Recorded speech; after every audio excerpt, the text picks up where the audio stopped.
partir de 17 ans, 18 ans que j'ai commencé vraiment à augmenter mon niveau de jeu. Là, vraiment, je sais pas, à force de courir, d'aller m'entraîner de façon supplémentaire, mon niveau de jeu il a augmenté assez drastiquement. Tu étais toujours à Sorennes? Oui, toujours à Suresnes, mais j'avais fait un passage en DHR, c'est l'équivalent DR3 peut-être, un truc comme ça. DHR, ouais. À Rueil-Malmaison.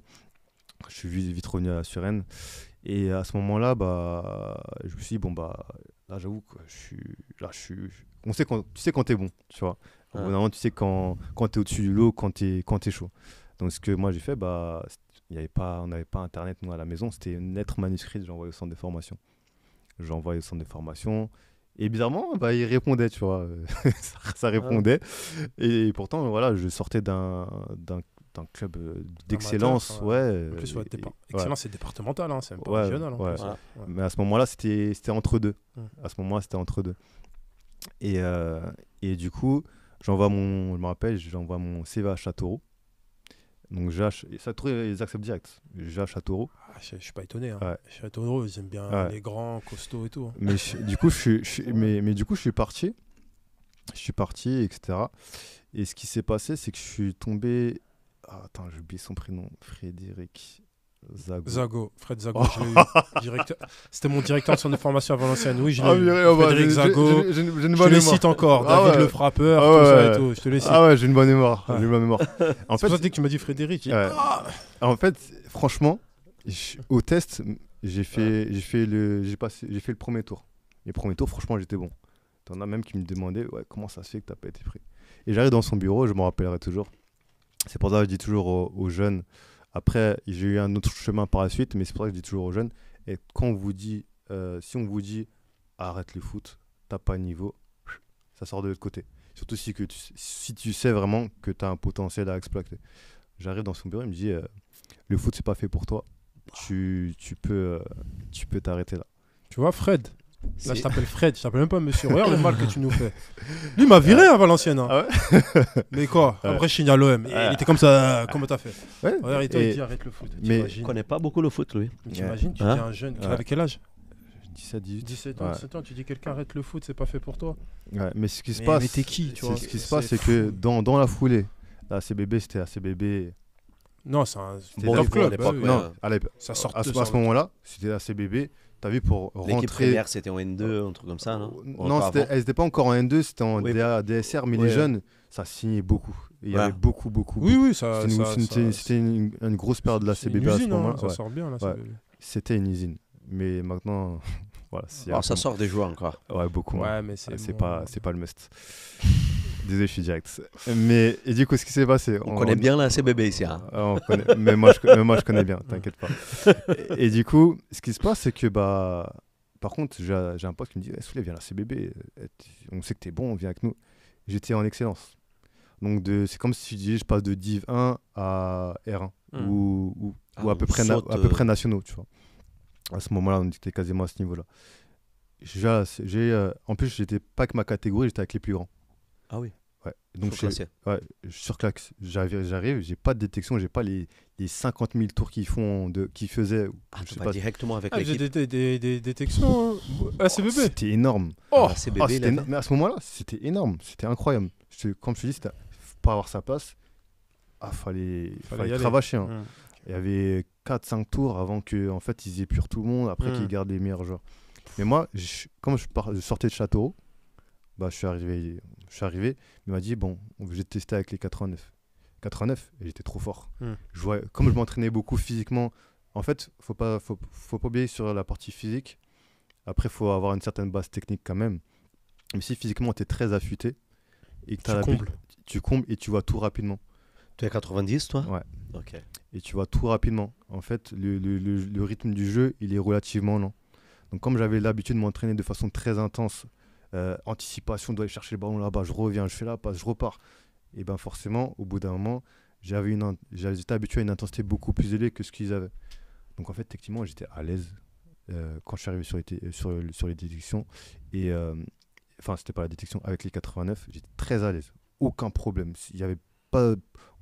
C'est comme si j'avais toujours été un joueur de leur niveau. Et du coup, après, on fait un match contre une nationale. C'était la première fois que je faisais ce match-là. Pareil, gros match, c'était sans lice à ce moment-là, je crois. Après, c'était comment il s'appelle, Gilles Bébé. Gilles Bébé qui me fait signer là-bas. Donc c'est vrai qu'on peut dire tout ce qu'il veut, mais en fait il m'a laissé ma chance quand même là-bas. Faut dire les choses comme elles sont.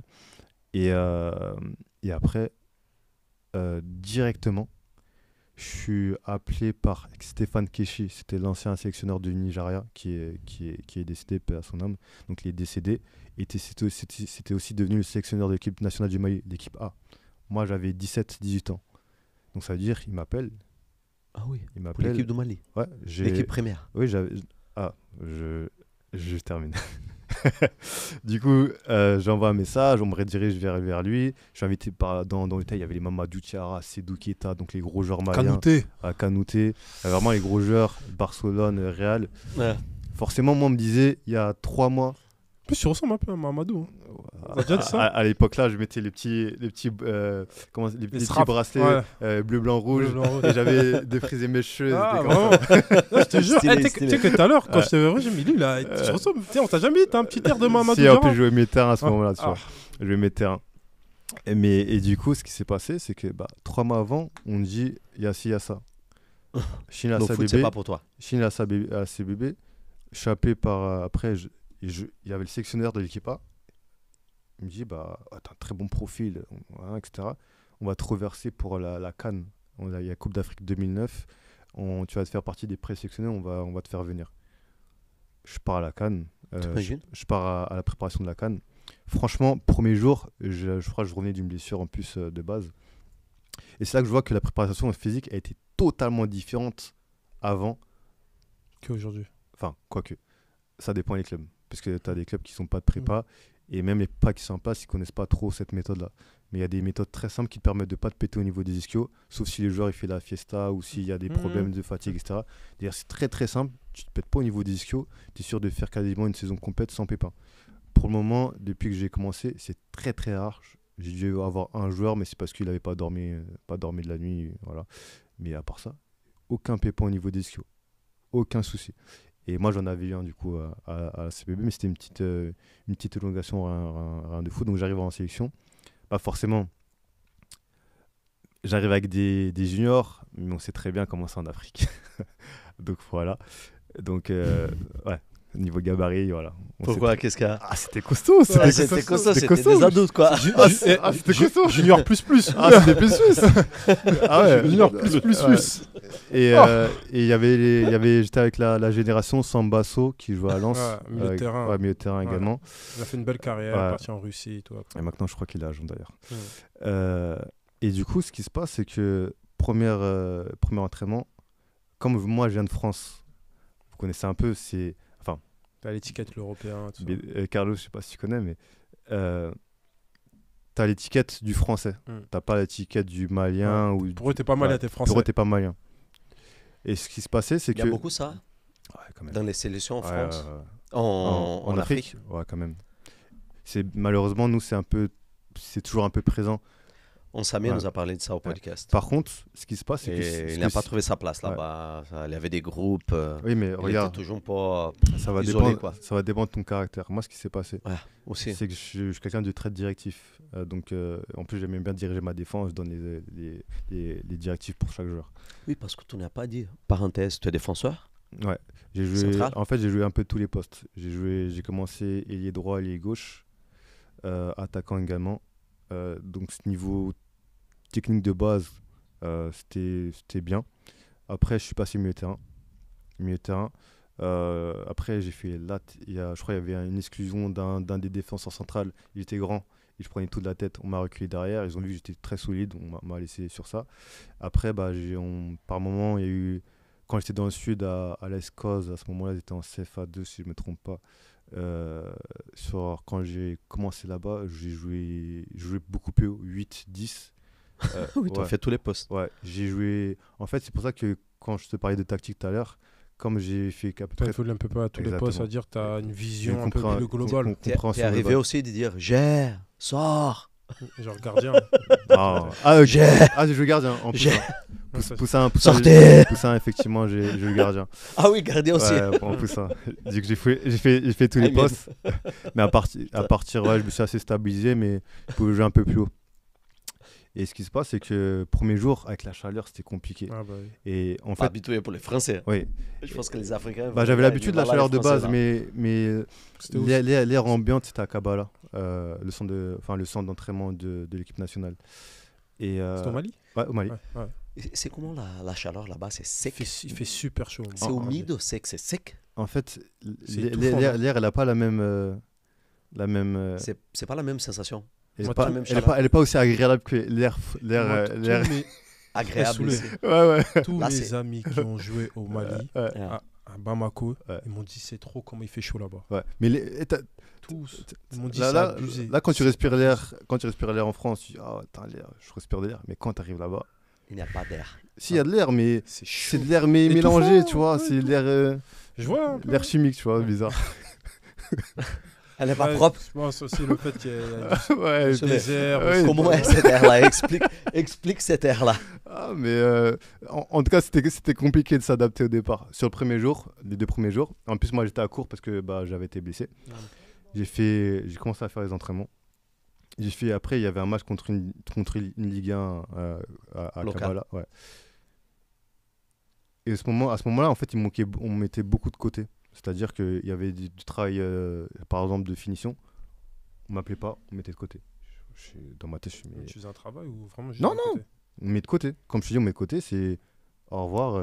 Tu n'es parti pas à ces travails-là. Exactement. Après, il y avait le match. J'ai fait un match. Défensivement, j'étais solide. Je ressortais facile les ballons de l'arrière. Les coachs, ils viennent me voir dans leur bureau. Ils me disent Soulé, t'es très fort. Hein. Moi, franchement, là, t'as le potentiel pour signer pro. Quand il m'a dit ça, j'étais content, tu vois. J'étais content. Et à partir de ce moment-là, on m'appelait Soulé Montari. Tu te rappelles, le joueur de l'Inter? Montari, le gaucher, le Ghanéen. Voilà. On m'a appelé Montari. On m'a appelé comme ça. Et du coup, ils ont vu, forcément, j'avais un niveau de jeu maintenant qui était élevé. Donc, je m'étais fait accepter de tout le monde. Et comme quoi, faut pas oublier, après, tout se passe sur le terrain. Quand t'es bon, au bout d'un moment, les gens changent de disque. Oui, c'est le terrain qui parle à la fin. Exactement. Après, moi, j'avais l'obligation de l'école, c'était pas prévu et tout. J'ai pas pu terminer la prépa. Et à ce moment-là, après, j'ai dit au coach, comment ça se passe, entre guillemets. Et il m'a dit, la défense était solide, on n'a pas pris beaucoup de buts pendant la phase de qualification. Mais malheureusement, ils se sont fait éliminer sur le premier tour. Mais ça, c'est autre chose. Mais après, j'ai dit, je comprends et tout. Et après, il m'a dit, on va te rappeler pour les qualifs de la Coupe du Monde. Entre-temps, l'entraîneur était viré en fin de saison. C'est là mes péripéties, elles ont commencé, des blessures. Il y a des agents qui doivent venir voir à la CBB, on verrouille. Non, tu joues pas. Laisse tomber. Ça commençait à partir de tous les côtés.